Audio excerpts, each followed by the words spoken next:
저는 친정아빠랑 사이가 별로 안 좋았어요.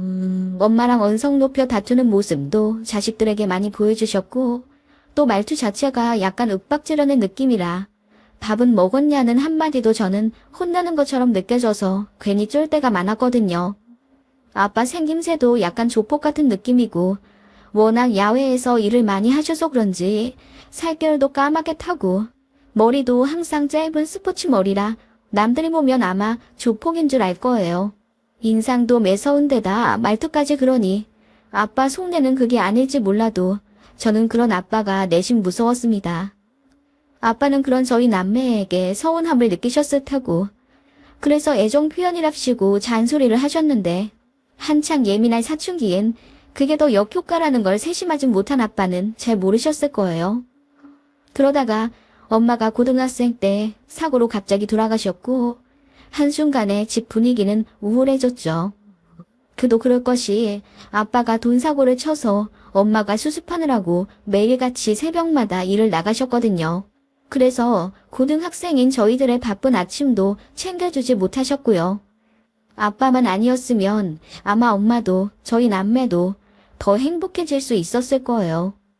엄마는 그날도 새벽에 일을 나가시다가 사고를 당하셔서 한순간에 돌아가신 겁니다.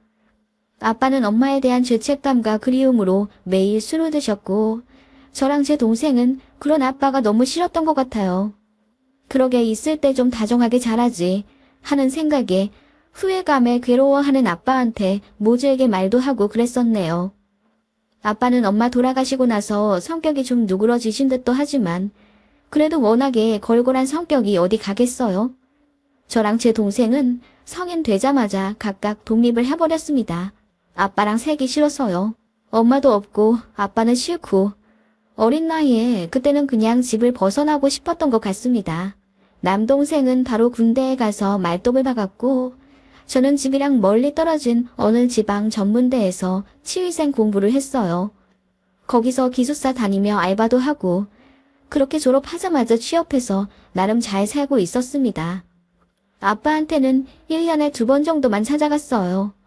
엄마가 돌아가신 이유가 아빠라는 생각에 쉽게 용서도 되지 않았고 어린 마음에 아빠랑 연을 끊고 싶단 마음도 있었습니다. 그래도 큰일 겪고 또 나이도 많이 드신 아빠는 예전보다 많이 약해져 있었어요. 말투도 조금 누그러졌고 또 저희 남매한테도 미안하다면서 전에 없이 사과하는 모습을 보이기도 했었죠. 나름 노력하는 아빠 덕분에 저희 남매도 조금씩 마음을 열며 전화 통화도 하고 전보다는 아빠를 자주 보긴 했지만 그래도 서먹한 사이인 건 어쩔 수가 없었어요. 그러다가 제가 결혼을 하게 된 거죠. 저는 나름 열심히 모은다고 모은 돈 5천만 원을 가져갔고 남편은 모아둔 돈이 거의 없었어요. 그래도 시댁이 주유소로 돈을 잘 버는 집이라 금전적으로 여유가 있어서 저희 부부 신혼집을 해주셨습니다. 그때 당시 2억 5천인가 그랬던 것 같아요. 너무너무 감사하게 받았습니다. 나름대로 보답 인사드린다고 여윳돈 끌어모아 시어머니 명품 가방도 사드리고 선물도 많이 해다 바쳤는데 그래도 어머님은 절 마음에 안 들어 하셨어요. 친정엄마도 없이 자라서 뭘 배웠겠니? 집이 잘 사는 것도 아니고 이래저래 기우는 결혼이지. 남들 보기에 창피해서 나는 결혼식 때 하객들도 많이 안 부를 거다. 라고 하시더군요. 시어머니도 참 직설적으로 말하시는 성품이었는데 그런 식으로 결혼 전부터 제게 상처를 참 많이 주셨습니다. 그럼에도 불구하고 파혼을 할 수 없었던 건 속도 위반이었기 때문이었어요. 남편은 그래도 우직하고 따뜻한 사람이라 늘 제 편을 들어줬고 저는 남편 하나 믿고 결혼을 진행할 수밖에 없었습니다. 그때 제가 좀 어리기도 했었거든요. 어머님은 그렇게 툭하면 저를 구박하시며 뭘 해도 마음에 안 드는 며느리라고 눈을 흘기셨고 특히 돈 문제로 저를 너무나도 많이 서럽게 하셨습니다. 남편은 부모님 사업을 도우며 한 달에 600만 원 정도 가져오고 있었고 저는 치과 다니며 250만 원 정도 월급을 받고 있었습니다. 어머님은 제가 남편의 반도 못 번다면서 무조건 애 낳기 직전까지 일하라고 윽박 지르셨어요. 진짜 너무 서러웠지만 어디나 말할 데도 없더라고요. 친정엄마는 하늘에 계시지 아빠랑은 이런 일로 고민 털어놓으며 울만한 사이도 안 되었고요. 남동생은 군대 일로 바쁘고 친구들한테도 말하기가 내 얼굴에 침 뱉기 같더군요. 시댁이랑은 게다가 차로 10분 거리입니다. 그냥 같은 지역에 살고 있으니 단 합가나 다름이 없었어요. 어머님은 병원에서 일하고 있는 저한테도 툭하면 전화해서 잠깐 외출해서 은행 좀 갈 수 없냐, 어디다 돈 좀 보내라는 등 자잘한 심부름을 하시질 않나. 퇴근하고 나면 신혼집으로 가지 말고 시댁으로 가서 밥 좀 해놓으라고 일을 시키셨어요. 물론 남편이 다 막아주긴 했지만 그런 점이 어머님 마음에 더 들지 않았겠죠. 그래서 제가 모자 사이를 갈라놓는 그걸 여우라고 생각하셨는지 안 보이는 데서 더 음흉하게 괴롭히셨어요. 같이 식사하는 자리에서 남편이 잠깐 자리를 비우면 갑자기 제 소지품 검사를 좀 해야겠다면서 가방을 막 뒤져요. 그러면서 립스틱이 왜 저번 거랑 다르냐? 너 집에 몇 개나 있어? 너 된장년이? 게다가 임신도 한 애가 뱃속에 아이는 생각 안 하고 이런 화학물질을 막 바르는 거야. 네 친정엄마가 있었다면 이런 거 안 된다고 진작 알려주셨을 텐데 네가 몰라도 너무 모르는구나. 모르면 인터넷에서 좀 검색해서 알아보든 해. 라고 하시더군요. 그때가 저는 임신 8개월쯤이었고 어머님이랑도 반년 정도 매일같이 뵈니 저도 이골이 났어요. 그래서 나름 소심하게 반응하기도 하고 할 말도 어느 정도 하기 시작했죠. 어머님, 임신했을 때 이 정도 립스틱은 태아한테 아무런 영향이 없대요.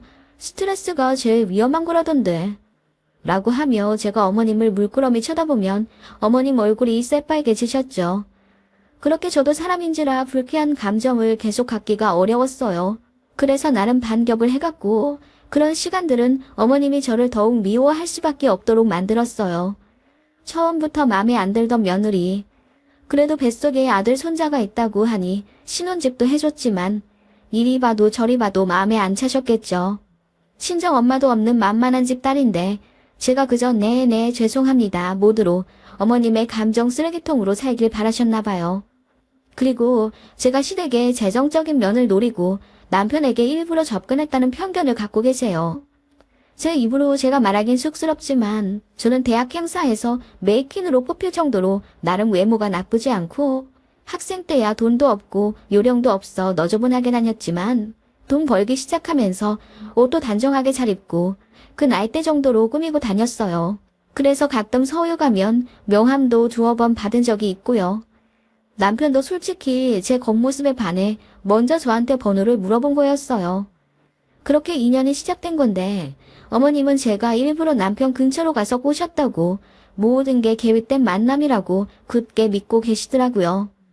남편은 집안 사업을 같이 하는 거라서 솔직히 계속 시댁 근처에 살아야만 했고 저는 이런 시어머니에게 매 순간마다 스트레스를 받으면 결국 견디지 못할 거라는 판단을 했었어요. 그래서 피할 수 없으면 차라리 즐기자라는 마음으로 어머님의 말을 한 귀로 듣고 흘리고 그렇게 산 거죠. 게다가 저는 나름 아빠한테 면회기 된 사람이라서 시어머니의 윽박 지르는 목소리가 크게 타격이 되진 않았던 것 같아요. 깡이 생겼다고 해야 하나? 아무튼 그렇게 임신 막달까지 어머님 말씀대로 직장 꿋꿋하게 다녔습니다. 약간 오기였던 것 같아요. 애기 낳고 나면 적어도 2년은 쉬어야 할 텐데 그동안 남편 돈으로 편하게 먹고 논다고 욕하실 것 같아서요. 그래서 책 잡히지 않으려고 그냥 할 수 있는 만큼 일하다가 아이를 낳게 되었습니다. 어머님이 산후조리는 어떻게 할 거냐고 물어보시더라고요. 그래서 남편이랑 상의해서 3주로 계약했다고 하니 혀를 끌끌 차시며 남들은 친정엄마한테 가서 100일까지 받고 오던데 너는 그런 것도 없고 딱하다 참. 네가 딱하다는 게 아니라 우리 아들이 딱하다는 거야. 100일 편하게 친정 가서 있다 오면 좀 좋아. 라고 하시더군요.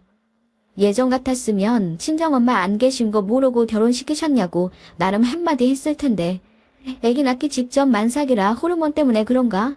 그런 시어머니의 말 한마디 한마디가 전부 제 가슴에 비수로 꽂히는 느낌이 들더군요. 어머님은 그렇게 말씀은 차갑게 하셔도 며느리라고 산후조리비를 대신 내주겠다 하시더군요.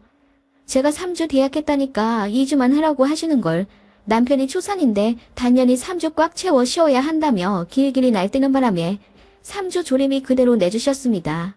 아니, 사실 조리비는 저희가 이미 냈기 때문에 어머님이 안 주셔도 되는데 굳이 주겠다 하시더군요. 그러면서 남들한테 자랑하래요. 시어머니가 산후조리원비 다 내줬다면서요. 사람들 앞에서도 만날 때마다 그 소리 하시더군요. 내가 우리 며느리 산후조리원비 3주치 다 내줬어. 이런 시어머니 또 있나? 친정엄마가 없으니까 내가 챙겨줘야지. 솔직히 안 챙겨주셔도 되니까 막말만 하지 않기를 바랐습니다. 그렇게 저는 떡두꺼비 같은 아들을 자연분만해서 낳았습니다.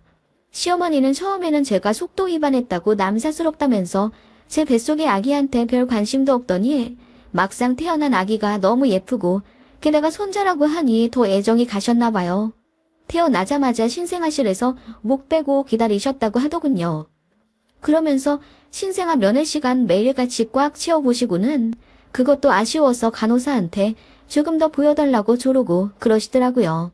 너무 이쁘다 우리 손자. 보니까 나를 닮았네. 저 눈 땡그란 것 좀 봐. 피부도 뽀얗고 내가 하얀 편이잖아.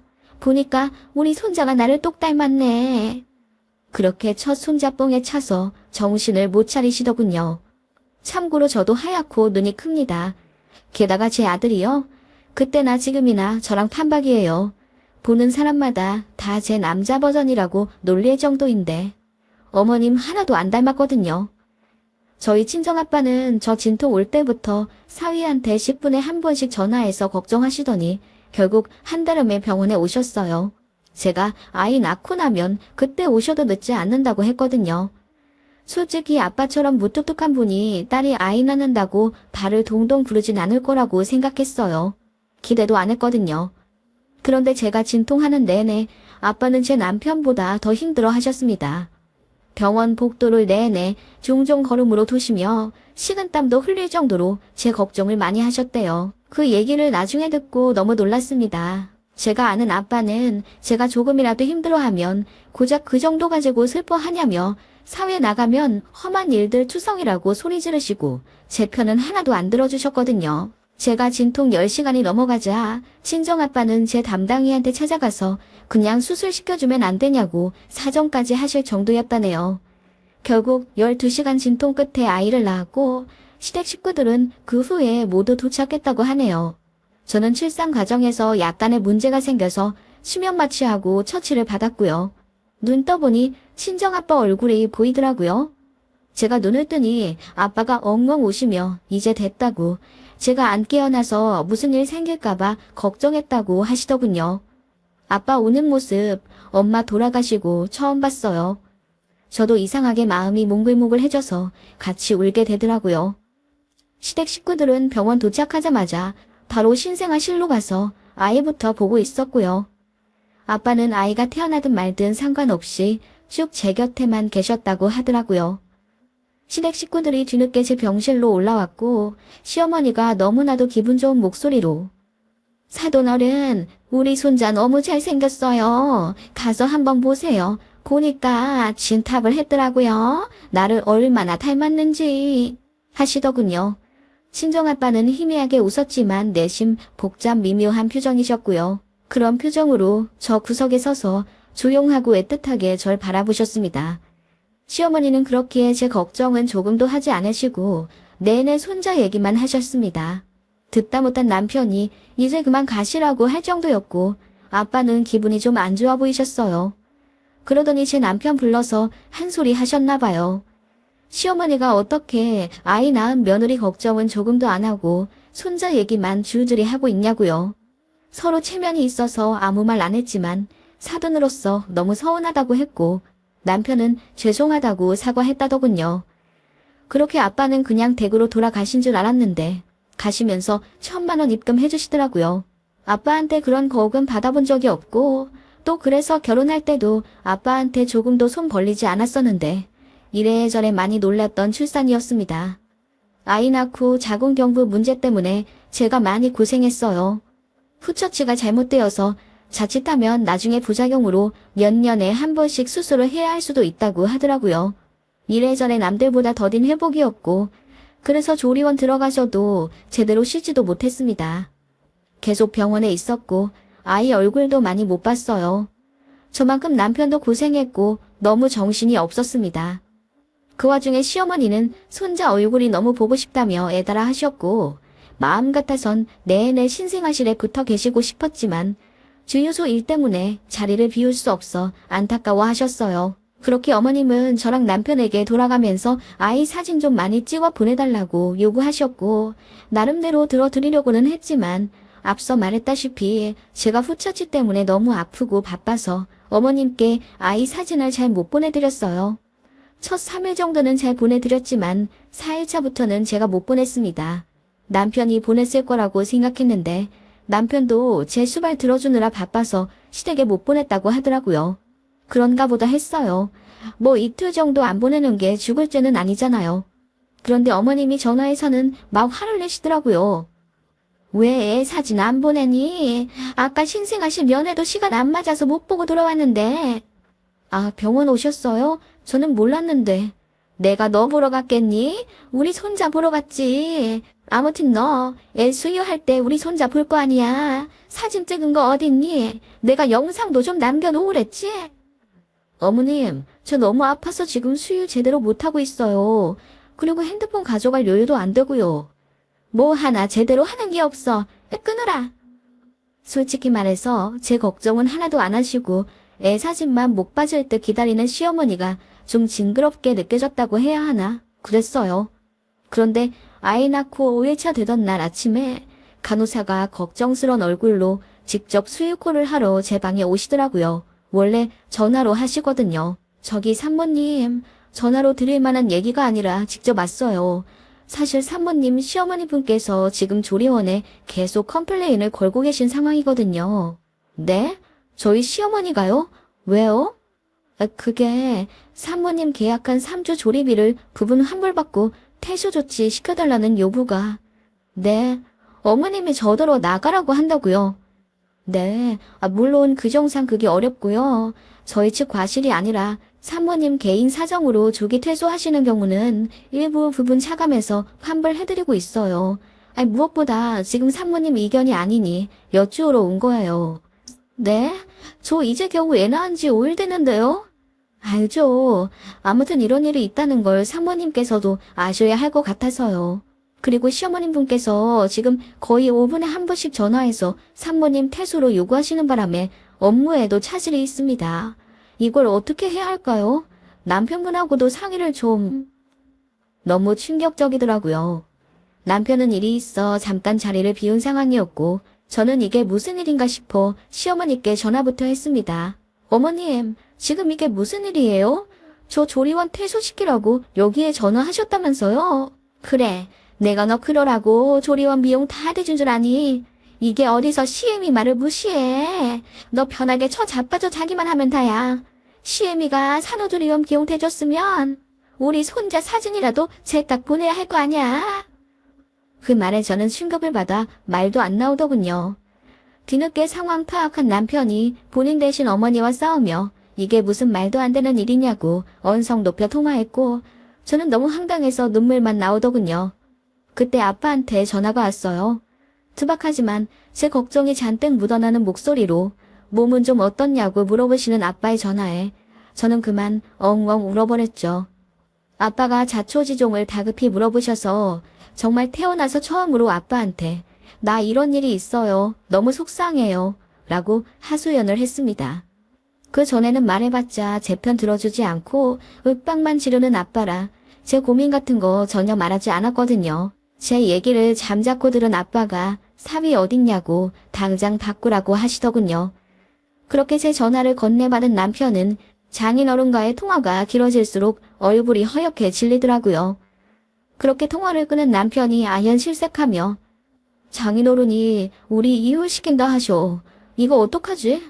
지금 바로 여기 건너오겠다 하시는데 우리 집 가서 다 뒤집어 엎으실 거래. 자기야, 미안한데 나 집에 좀 갔다 올게. 내가 가서 무릎 꿇고 빌어야 장인어른 화가 풀리실 것 같아. 아니, 그게 무슨... 그렇게 남편은 창백한 얼굴로 조리원을 나섰고 그 후로 아무리 전화를 해도 받지를 않았습니다. 제가 전전긍긍하며 침대에 누워있는데 간호사가 들어오시며 다 해결되셨나 봐요. 환불 요구 취소되셨어요. 시어머니 되시는 분이 그렇게 불같으셔서 산모님 어떡해요? 스트레스 많이 받으시겠다. 라고 하시더군요. 이게 무슨 일인가 하고 어리둥절해 있는데 남편이 뒤늦게 만신창이가 된 모습으로 제 방에 들어와서는 미안하다고 사과하더라고요. 저희 친정아빠가 주유소를 그야말로 뒤집어 엎으셨다고 하더라고요. 친정이랑 저희 시댁은 2시간 반 거리인데 얼마나 분노에 질주를 하셨는지 1시간 40분 만에 도착하셔서는 산후조리원 3주치 비용인 400만 원이 들어있는 돈봉투를 던지시고는 소리를 고래고래 지르며 우리 딸 이혼시키겠다고 하셨다네요. 황급히 시어머니가 이게 무슨 짓이냐고 맞서 싸웠지만 저희 친정아빠는 그 특유의 우락부락한 표정과 호랑이 같은 목소리로 누가 감히 우리 딸 산후조리 하는데 방을 빼라 말아요. 그깟 손자 사진 안 보내줬다고? 그냥 영원히 보지 마시오. 내 딸이 아파서 제대로 눕지도 못하고 있는데 시어머니로서 그건 영 걱정이 안 돼요. 그래도 내 딸이 한 선택이라 믿고 아무 말 안 했는데 이런 정신 나간 집안이랑은 더는 사돈 맺기 싫소. 내 딸 힘들게 하는 사람은 그 누구도 용서 안 하오. 하시며 당장 딸 이혼시킬 거라고. 그리고 손자도 당신께서 애지중지 키우겠다며 큰 소리를 치셨다네요. 시어머니는 놀라 자빠져서는 아니 며느리가 시엠이 말을 무시하는 것 같아서 내가 버릇을 좀 잡으려고 라고 울먹거리며 말씀하셨고 시아버지도 그만 고정하시라 말리셨는데도 저희 친정아빠가 그야말로 주유소를 다 불태울 듯이 한바탕 난리를 치셨다고 해요. 게다가 손자를 안부해주겠다는 말에 시어머니가 거의 기절할 듯 안 된다고 애원하셨고 급기야 무릎까지 꿇으며 비셨다고 하더라고요. 저희 친정아빠는 그렇게 시어머니한테 앞으로 며느리 잘해주라는 신신당부를 하시고 당신 딸이 속상하다는 말 듣는 즉시 데려올 거라고 신혼집 해준 거 필요 없고 친정아빠 집을 딸이랑 손자한테 넘겨줄 거라며 소리를 고래고래 지르셨다더군요. 그렇게 한바탕 난리를 피운 후 아빠는 사위에게 딸 잘 부탁한다고 한마디 하시며 돌아가셨댔어요. 듣는 순간 눈물이 비오듯 쏟아지더군요. 아빠는 단 한 번도 저에게 애정 표현을 따스히 하신 적도 없고 제 편을 들어주신 적도 없으세요. 그런 아빠가 미워서 기대고 싶지도 않았고요. 사실 생각해보면 아빠가 평생 그리 살아오던 성격과 말투를 한순간에 고치기가 쉽진 않으셨겠죠. 그리고 엄마가 죽은 게 아빠 때문이라는 죄책감은 자신이 제일 괴로워하며 느낄 것 같은데 저는 그저 원망할 줄만 알았지 아빠를 위로해줄 생각은 못하고 있었던 것 같습니다. 그래서 아빠의 다른 면을 보지 못했고요. 아빠도 나름대로 손을 내밀어 저와 제 동생에게 용서를 시시때때로 비셨지만 저희는 불편하다는 이유로 외면했던 거고요. 아빠는 혼자 되신 이유로 주변에서 재혼하라는 권유도 많이 받으셨지만 저랑 제 동생한테 미안해서 아무도 안 만나고 혼자 살며 일만 하셨어요. 그게 자식에게 무뚝뚝한 아빠의 유일한 표현이었을 텐데 저는 그저 저만의 감정에 집중하느라 아빠의 다정함을 보지 못했던 것 같아요. 뒤늦게 아빠의 사랑을 깨닫고 몇십 년간 쌓아왔던 벽을 완전히 부셔버렸습니다. 시어머니는 뭐 드라마처럼 바로 저에게 사과하지 않으셨어요. 태어나서 그렇게 무서운 사람은 처음 본다며 사돈한테 너무 놀라고 상처받았다는 볼멘 소리를 하셨지만 그 이후로 저에게 그 어떤 잔소리도 하지 않으셨고 제 눈치를 보시더라고요. 제가 싫어할 만한 일은 먼저 안 하셨고요. 그래서 스트레스 받을 일이 거의 없었습니다. 아빠랑도 외손주 데리고 간다는 핑계로 친정에 자주 가게 됐어요. 처음 보는 아빠의 모습이었습니다. 호랑이 같은 무서운 모습은 어딜 간 건지 제 아이한테 아주 간드러지는 목소리로 다정하게 대해주시더라고요. 아마 자식한테는 차마 못해줬던 것들을 손자한테는 마음껏 표현해 주시려는 뜻인지 아빠는 그렇게 제가 그리도 바랬던 모습으로 변해 계셨습니다. 지금 제 아이는 초등학교에 들어갔고요. 따라서 이 일은 10년도 더 전의 일입니다. 남편은 시댁에서 독립해 따로 사업을 하고 있고 자연스레 저희도 지금 시댁이랑 멀리 떨어져 살고 있어요. 시어머니한테 스트레스 전혀 없고요. 가끔 친정아빠 모시고 여행 여기저기 다니며 아무 걱정 없이 너무나도 행복하게 잘 살고 있습니다. 그때 조리원에서 있었던 일 생각만 하면 저는 아직도 가끔 눈물이 나요. 아빠 덕분에 행복해진 것 같아 너무 감사합니다.